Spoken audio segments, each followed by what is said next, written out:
छात्र राजद की बैठक में बोले तेज प्रताप यादव, पार्टी के कुछ नेताओं ने कार्यालय पर कर लिया है कब्जा। जदयू कार्यालय के बाहर से हटा आरसीपी सिंह वाला पोस्टर, स्वागत वाले पोस्टर को लेकर प्रदेश अध्यक्ष पर गिर सकती है गाज। स्वास्थ्य विभाग के दावों की खगौल स्वास्थ्य केंद्र ने खोली पोल, अस्पताल के बाहर मिली जली दवाएं, मरीजों ने लगाया आरोप। टाटा स्टील के खिलाफ 10 को धरना प्रदर्शन करेगा ट्रक एसोसिएशन, धरना को लेकर एसोसिएशन ने प्रेस वार्ता कर दी जानकारी।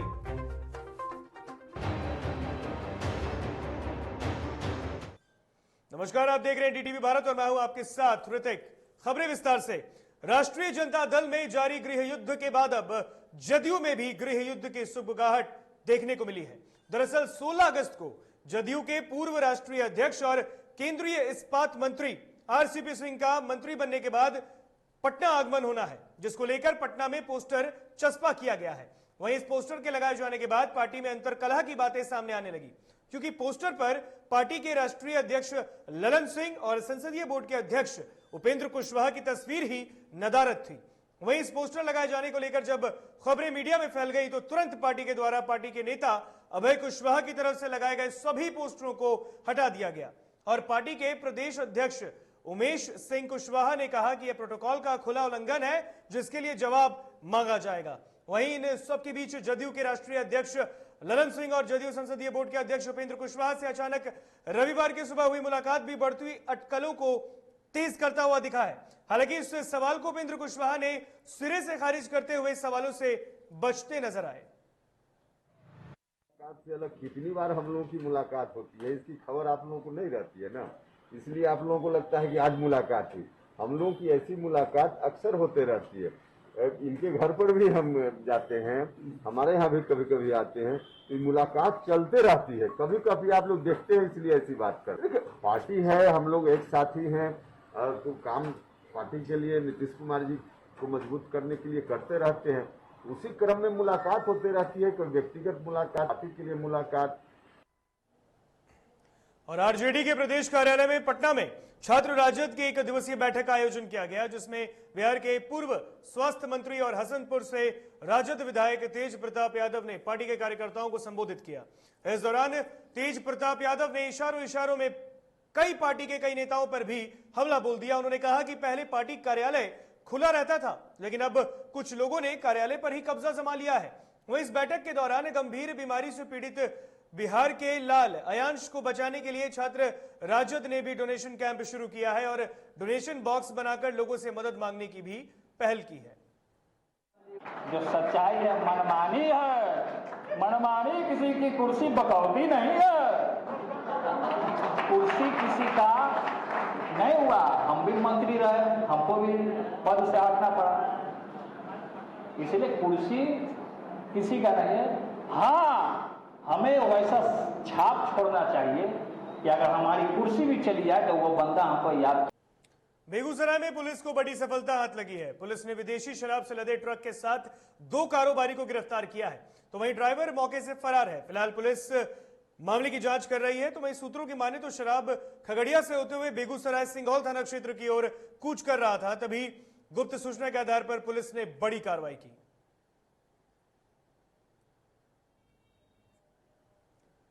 वैशाली जिले के महुआ थाना क्षेत्र के महुआ बाजार में जहां जहरीली शराब पीने से 2 लोगों की मौत का मामला सामने आया है, तो बताया जा रहा है कि महुआ बाजार के जवाहर चौक निवासी मुन्ना शाह की अचानक संदेहास्पद स्थिति में मौत हो गई, जबकि उसका दूसरा साथी मुन्नी चौधरी का इलाज पटना के पीएमसीएच में चल रहा था, जहां उसकी भी मौत होने की खबर सामने आई है।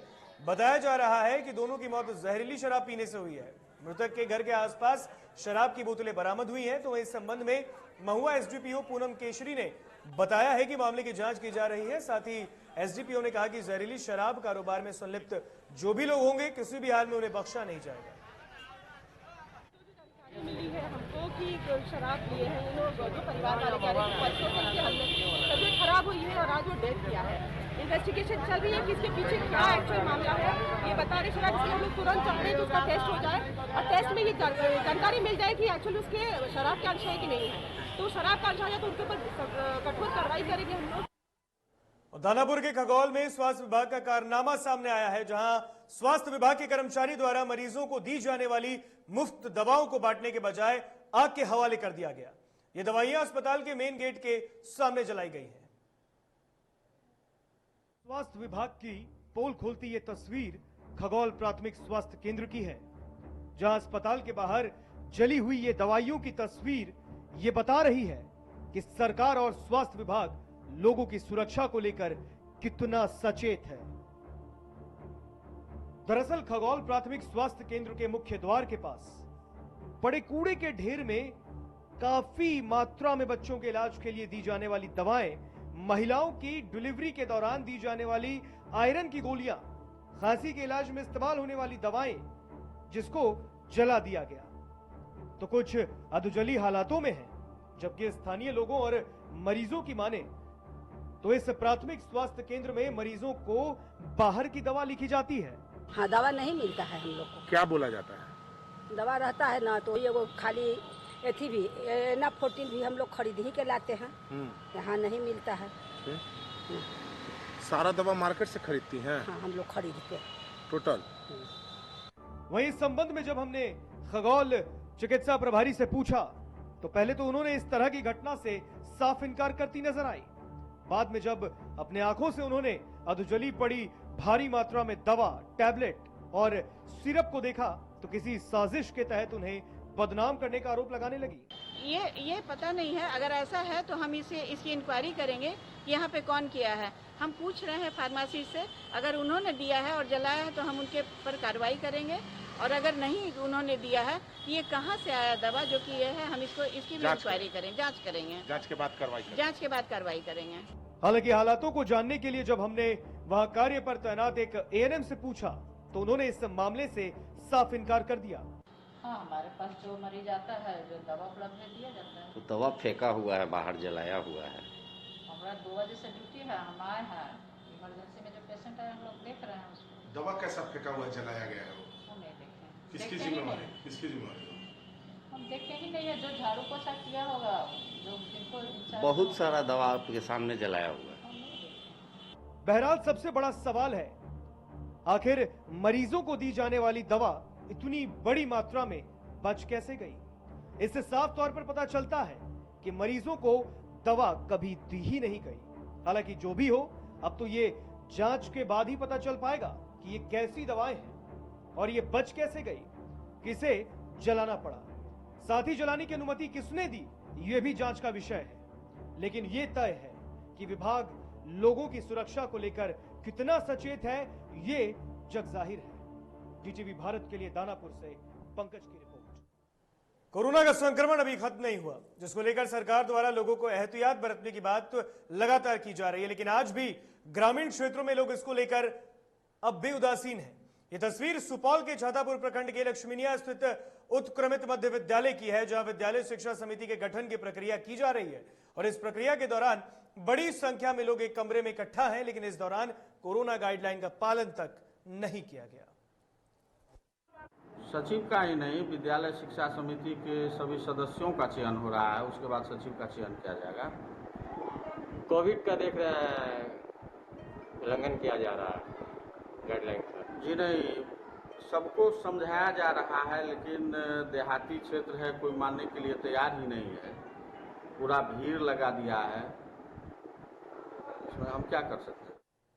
और लगातार हो रही बारिश के कारण पटना में गंगा नदी का बढ़ना अब भी जारी है। हालांकि शनिवार को इस नदी का जलस्तर बक्सर से भागलपुर तक ऊपर चढ़ा और इस बीच नदी 4 जगहों पर लाल निशान से ऊपर बह रही है।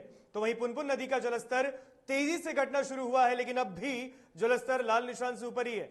आपको बता दें कि राज्य में गंगा नदी के जलस्तर में रोज उतार चढ़ाव हो रही है। बक्सर में यह नदी शनिवार को 61 सेमी ऊपर चढ़ी।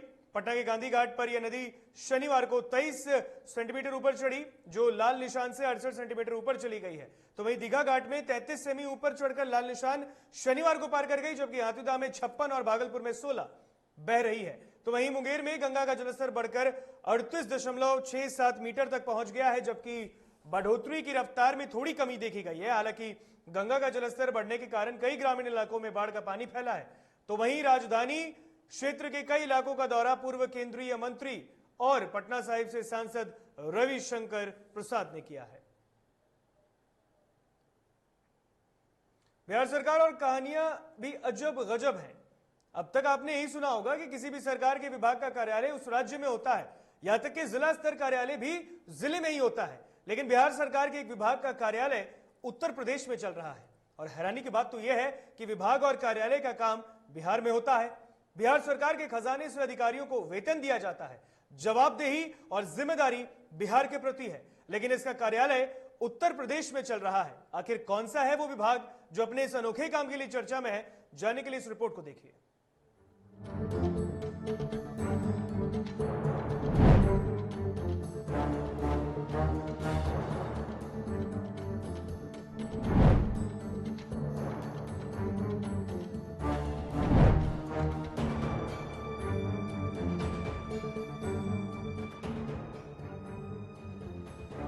ये है बिहार का जल संसाधन विभाग, जिसकी जवाबदेही बिहार सरकार की है, लेकिन इसका कार्यालय यूपी में चल रहा है। ये पूरा मामला बगहा के गंडक पार के बाढ़ प्रमंडल का है, जहां पिपरा पिपरासी तटबंध जो गंडक पार के चारों प्रखंड पिपरासी, मधुबनी, भितहा और ठकराहा के साथ सीमावर्ती यूपी के गांवों की लाइफलाइन मानी जाती है। इन प्रखंडों की 95% जनसंख्या इसी बांध से सुरक्षित रहती है, जिसकी सुरक्षा के लिए इसे 2 प्रमंडलों में विभाजित किया गया है। बाढ़ प्रमंडल 1 और 2, जिसके अधिकारियों के काम और वेतन की जवाबदेही बिहार में है।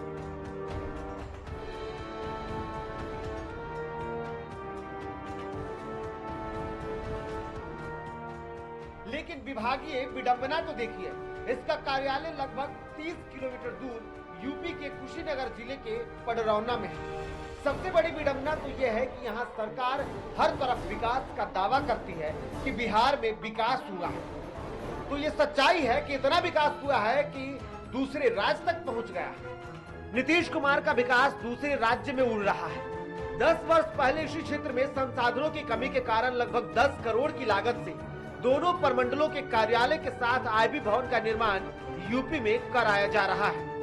इस कार्यालय के निर्माण की जवाबदेही स्काइडस इंफ्रास्ट्रक्चर प्राइवेट लिमिटेड को दी गई है। यह काम फरवरी 2019 में शुरू हुआ था। इसमें आईबी भवन का निर्माण 7 माह में और कार्यालय भवन का निर्माण कार्य को संवेदक को 18 माह में पूर्ण कर लेना था, लेकिन काम अभी तक पूरा नहीं हुआ है, जिसमें भ्रष्टाचार की गंध भी आ रही है और इसी कारण अभी भी कार्यालय पुराने भवन में ही चल रहा है। सिंचाई विभाग के दोनों प्रमंडलों का संयुक्त कार्यालय का निर्माण कराया जा रहा है, जिसकी लागत 10 करोड़ रुपए है। यूपी में निर्माण कार्य होने के कारण निर्माण कार्य की गुणवत्ता की भी जांच नहीं हो पाती है। संवेदक कैसा काम कर रहा है, इसकी न कोई जांच न पड़ताल।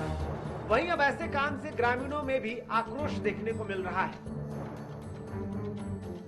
ग्रामीणों ने बताया कि पडरौना में जब कार्यालय का निर्माण हुआ था तब परिस्थितियां कुछ और थी। सन 1977 में बाढ़ आई थी। उस समय संसाधनों की कमी थी, जिस वजह से कार्यालय यूपी में खोला गया था, लेकिन वर्तमान में बिजली, पानी, सड़क और सुरक्षा की व्यवस्था हो गई है। इसके बावजूद कार्यालय का यूपी में निर्माण होना गलत है। वही सरकार को इस काम के लिए दोगुना खर्च करना पड़ रहा है। लोगों का कहना है कि तटबंध से 35 किलोमीटर दूर कार्यालय होने के कारण इसकी निगरानी भी ठीक से नहीं हो पाती। इस वजह से कई बार तटबंध टूट भी चुका है, वही अक्सर खतरा भी रहता है।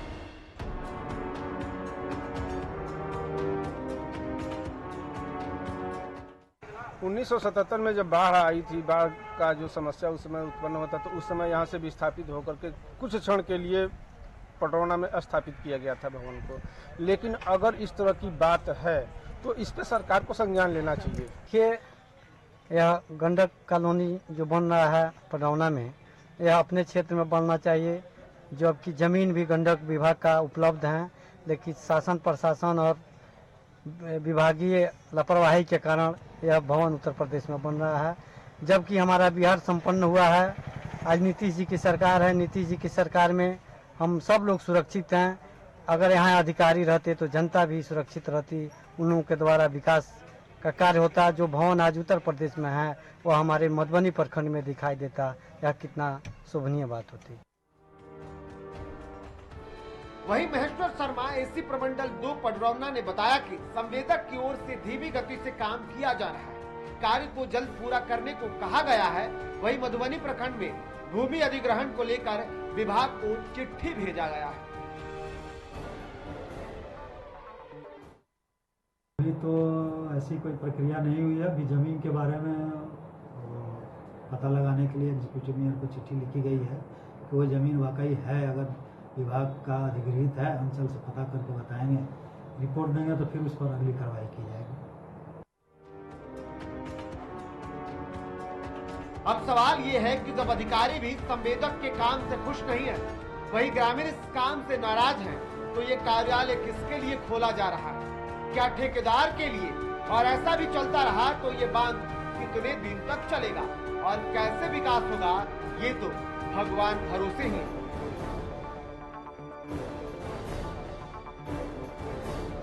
बगहा से डीटीवी भारत के लिए अभिषेक पांडे की रिपोर्ट। टोक्यो ओलंपिक 2020 में भारत ने पहला गोल्ड मेडल अपने नाम कर लिया है। भारत के star javelin thrower Neeraj Chopra ने गोल्ड मेडल जीता है, जिसको लेकर पूरे देश में खुशी का माहौल है। और इसी दौरान बिहार के औरंगाबाद में एबीवीपी कार्यकर्ताओं ने रमेश चौक के पास जीत की खुशी का इजहार कर एक दूसरे को मिठाई खिलाया। औरंगाबाद के युवाओं के द्वारा भारतीय जनता पार्टी क्रीड़ा प्रकोष्ठ के मंच के द्वारा यह खुशी जाहिर किया गया कि भारत को गोल्ड मेडल का कल जो शुभारंभ हुआ नीरज चोपड़ा जी के द्वारा भाला फेंकने में, उसके बाद भारत के युवाओं में एक काफी खुशी की लहर है। उसके साथ साथ पूर्व में भी कई मेडल जैसे सिल्वर मेडल, ब्रिज मेडल और भी कई मेडल जो हम आए और कुछ कदमों से कुछ मेडल से चुके हैं, उसके लिए हम लोग भारत के युवाओं में काफी उत्साह। पटना में रविवार को महिला संघ बिहार की ओर से सावन महोत्सव का आयोजन किया गया। महिला संघ के अध्यक्ष लक्ष्मी सिंह, जानी मानी गायिका नीतू नवगीत सहित संघ की कई दूसरी महिलाओं ने भी इस महोत्सव में हिस्सा लिया। महिला समिति अध्यक्ष लक्ष्मी सिंह ने कहा कि संघ की तरफ से हर साल इस तरह का आयोजन होता है, लेकिन इस बार कोरोना प्रोटोकॉल की वजह से कम लोगों के बीच इस तरह का आयोजन किया जा रहा है।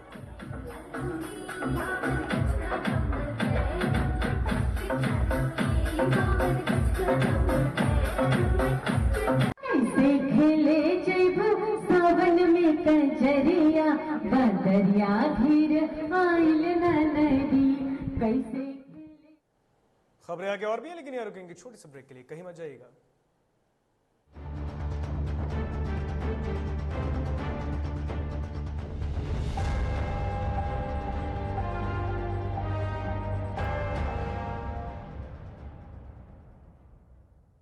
एलीट इंस्टीट्यूट, अगर आपके अंदर चाह है तो एलीट आपकी राह है। आईआईटी हो या मेडिकल, आप चाहते हैं अपने आप को उत्कृष्ट दिखाना, आप चाहते हैं खुद को आईआईटीएन के रूप में दिखना या मेडिकल के क्षेत्र में आगे बढ़ना, तो एलीट आपके लिए बहुत बड़ी ताकत के साथ आपके सामने है। आइए, खुलिए, बढ़िए, पहुंचिए। Elite institute. दादी, इतने सारे पापड़ बन गए, क्या करे? कच्चा पापड़, पक्का पापड़, एक्स्ट्रा पापड़, इंस्टा पापड़, टक्कर दादी के छत का पापड़ विद ऑनलाइन प्रेजेंस बन गया धाकड़। फोन पे करके ऑर्डर ही ऑर्डर, सब वाह हो गए इसको खाकर। कच्चा पापड़, पक्का पापड़, चंडीगढ़ टू चेन्नई बढ़िया सापड़। कच्चा पापड़, पक्का पापड़, एक्स्ट्रा पापड़, इंस्टा पापड़। बिजनेस बढ़ाओ इंडिया के फास्टेस्ट 4G के साथ। स्पीड से बढ़ो विद वी गिगानेट।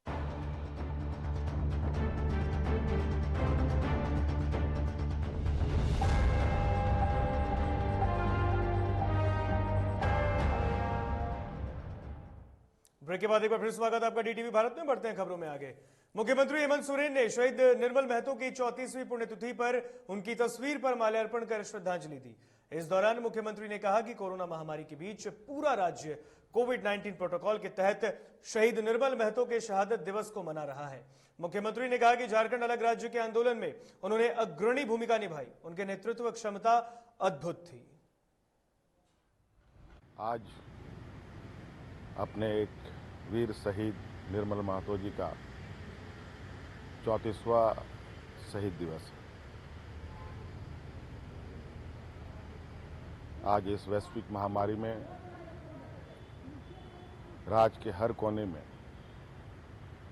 हर साल की भांति अपने शहीद दिवसों को हम लोग मना रहे हैं।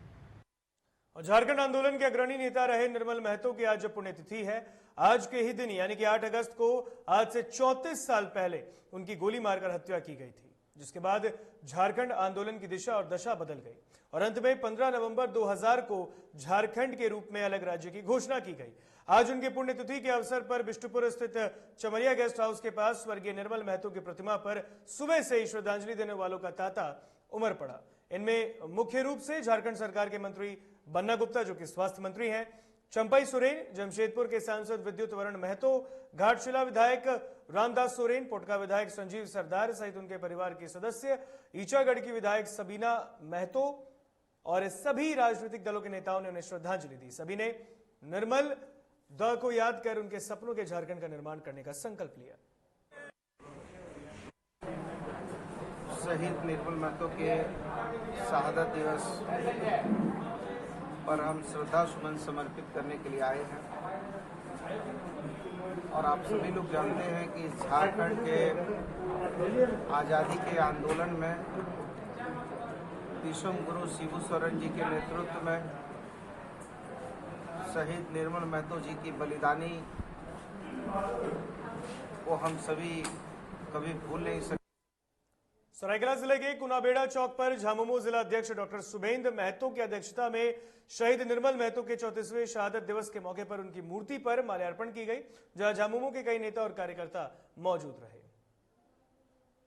तो बता दें आपको कि शहीद निर्मल महतो के आज पुण्यतिथि पर आज तमाम लोगों ने उन्हें याद किया है, उनके मूर्ति पर माल्यार्पण किया गया। ये तस्वीर सरायकेला की है, जहां पर जेएमएम के नेता ने, जेएमएम के जिलाध्यक्ष ने आज उनके मूर्ति पर माल्यार्पण अर्पित कर उन्हें श्रद्धा सुमन अर्पित किया है।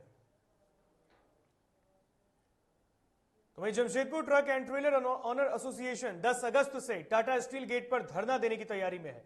रविवार को एसोसिएशन की ओर से जानकारी देते हुए बताया गया कि अब की बार लड़ाई आर या पार की होगी। एसोसिएशन के संरक्षक धनंजय राय ने बताया कि डीजल की कीमतों में लगातार वृद्धि हो रही है।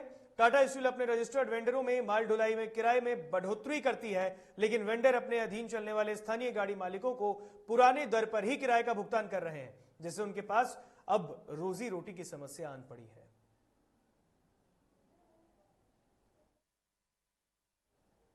जामताड़ा में स्वतंत्रता दिवस को लेकर पूर्व रेलवे आसनसोल मंडल द्वारा रेलवे स्टेशनों पर जांच अभियान चलाया गया है। आरपीएफ की टीम द्वारा आसनसोल मंडल अंतर्गत पड़ने वाले सभी स्टेशनों और हॉल्ट पर जांच की जा रही है। साथ ही डॉग स्क्वाड के माध्यम से सभी स्टेशन परिसर में आने वाले यात्रियों के बैग और अन्य सामानों की भी जांच की जा रही है।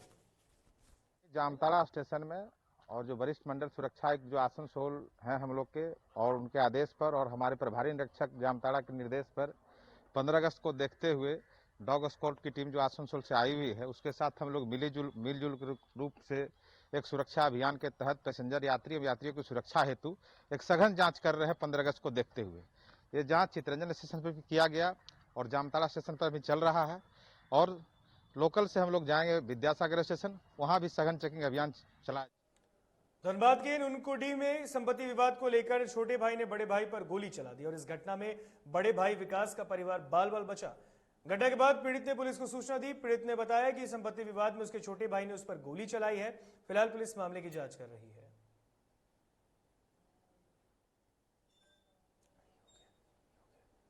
और जमशेदपुर में महिलाओं ने सावन महोत्सव का आयोजन किया, जहां महिलाओं के लिए एक से बढ़कर एक प्रतियोगिताएं आयोजित की गई, जिसमें समाज की महिलाओं ने जमकर हिस्सा लिया और कार्यक्रम का भी लुत्फ उठाया।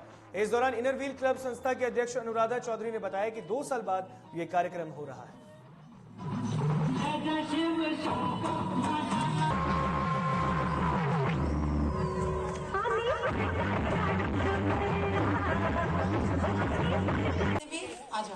दो साल के बाद हमारा ये कार्यक्रम शुरू हुई है, क्योंकि हम सभी जानते हैं इस पेंडेमिक टाइम पे महिलाएं बहुत ज़्यादा डिप्रेशन में चली गई है, तो उन लोगों के लिए ये सावन महीना एक मौका था सभी कोई मिलकर हंसने गाने के लिए।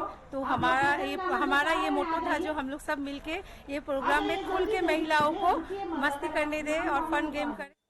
और उत्तर प्रदेश विधानसभा चुनाव के पहले बीजेपी के राष्ट्रीय अध्यक्ष जेपी नड्डा यूपी के 2 दिवसीय दौरे पर हैं और इस दौरान आगरा शहर में आयोजित ब्रज क्षेत्र के संगठनात्मक बैठक के दौरान बीजेपी के राष्ट्रीय अध्यक्ष जेपी नड्डा ने बड़ा ऐलान किया है। उन्होंने कहा कि बीजेपी 2 लाख गांवों में 4 लाख हेल्थ वॉलंटियर्स को खड़ा करेगी जो डॉक्टर्स की मदद करेंगे और इस मौके पर यूपी के सीएम योगी आदित्यनाथ भी मौजूद रहे। जेपी नड्डा ने आगे कहा कि डॉक्टर कभी कॉकपिट से बाहर नहीं निकल पाते। डॉक्टर्स के सेवा भाव को कोई सर्टिफिकेट नहीं दे सकता है, उनका संतोष ही उनका सबसे बड़ा सर्टिफिकेट है। कोरोना काल में आप सभी लोगों ने जिस तरीके से मानवता की सेवा की है उसके लिए आप सभी को धन्यवाद। यूपी के सोनभद्र में सीबीएसई के 10वीं रिजल्ट घोषित होने के बाद से ही कई छात्र खुश हैं तो कई छात्र ऐसे हैं जो कम अंक से आक्रोशित हैं। और इसी कड़ी में सोनभद्र के मधुपुर में सीबीएसई 10वीं के छात्रों ने विरोध प्रदर्शन किया। ये वो ऐसे छात्र हैं जो कह रहे हैं कि उनके रिजल्ट में भेदभाव किया गया है, गड़बड़ी का आरोप उन्होंने लगाया है।